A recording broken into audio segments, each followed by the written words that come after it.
Welcome back to Who Approved That, the podcast where we unearth history's most unbelievable legal loopholes, bureaucratic nightmares, and administrative accidents. I'm your storyteller, Susan. And I'm your curious co-host, Lisa. In episode 1, we learned that parents in 1913 could legally mail a live child through the U.S. Postal Service for 53 cents. But today, we're looking at what happens when someone looks at the Postal Service and says, "Can I mail an entire building?" Today's case file takes us to the summer of 1916 in the isolated mountain ring town of Vernal, Utah. A local businessman named William Horace Coltharp, or W.H. to his friends, decided the town desperately needed a brand new, modern, fireproof brick bank building. But W.H. had a massive problem. He wanted the front facade of his bank built out of high-quality pressed red bricks from Salt Lake City.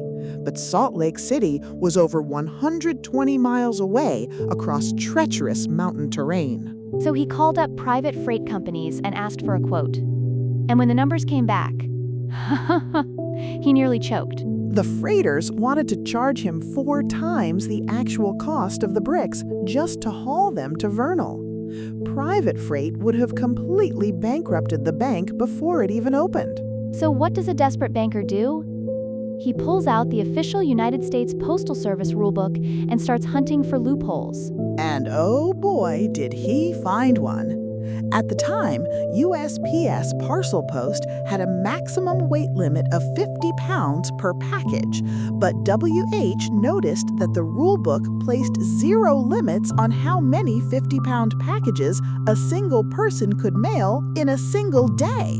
So WH calls up the Salt Lake Pressed Brick Company and places an order for 80,000 bricks.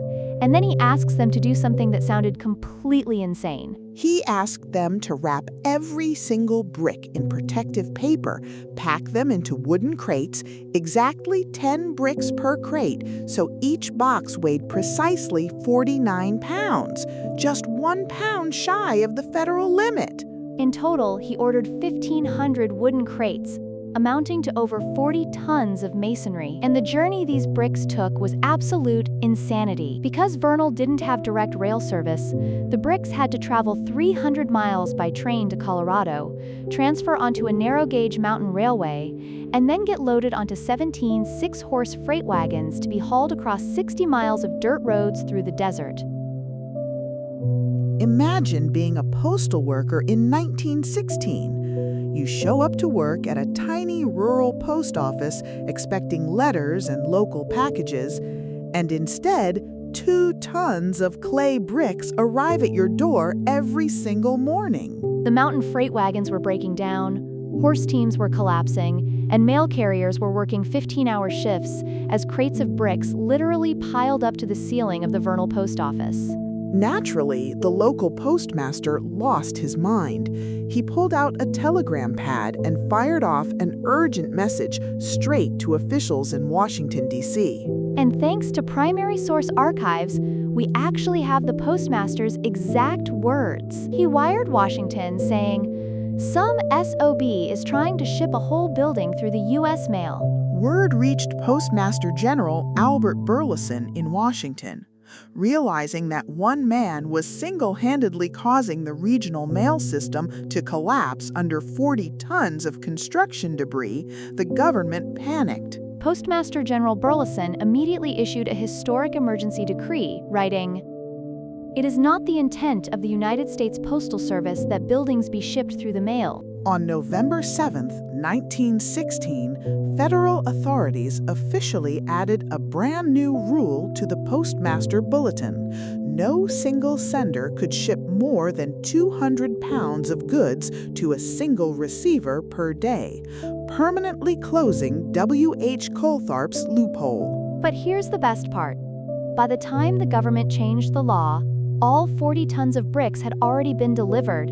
The Bank of Vernal was successfully built, earned the nickname the Parcel Post Bank, and it is still standing in Utah today as the only building in human history shipped through the mail. I love W.H. Coltharp.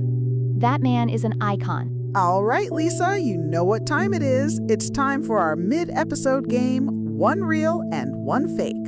I'm going to give you two bizarre postal rules from history. One is 100% real, and one is completely fake. Can you spot the lie? So here is the first scenario.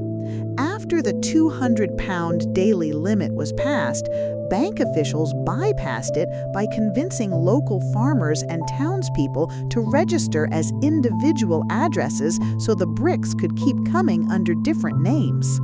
Now, for the second scenario, in 1918, a man in Pennsylvania tried to ship a cast iron clawfoot bathtub through the mail by painting postage stamps directly onto the porcelain. Oh man.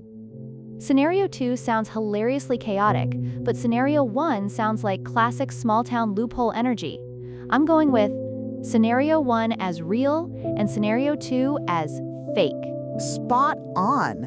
Scenario 1 is 100% true. The townspeople of Vernal actually volunteered their names so the remaining bricks could finish arriving. Scenario 2 is complete fiction. People in the 1910s were playing chess while the post office was playing checkers. Now, for our 2026 status check.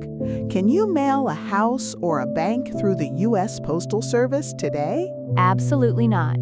Today, USPS caps standard packages at 70 pounds and enforces strict size limits of 130 inches in combined length and girth. Anything heavier gets flagged as commercial freight and rejected at the retail counter. So, if you're planning a DIY home renovation in 2026, you're going to have to pay private freight trucks just like everybody else.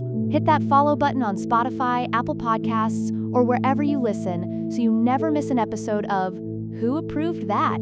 Grab your headphones, take a seat, and join us next week as we uncover the next great historical disaster.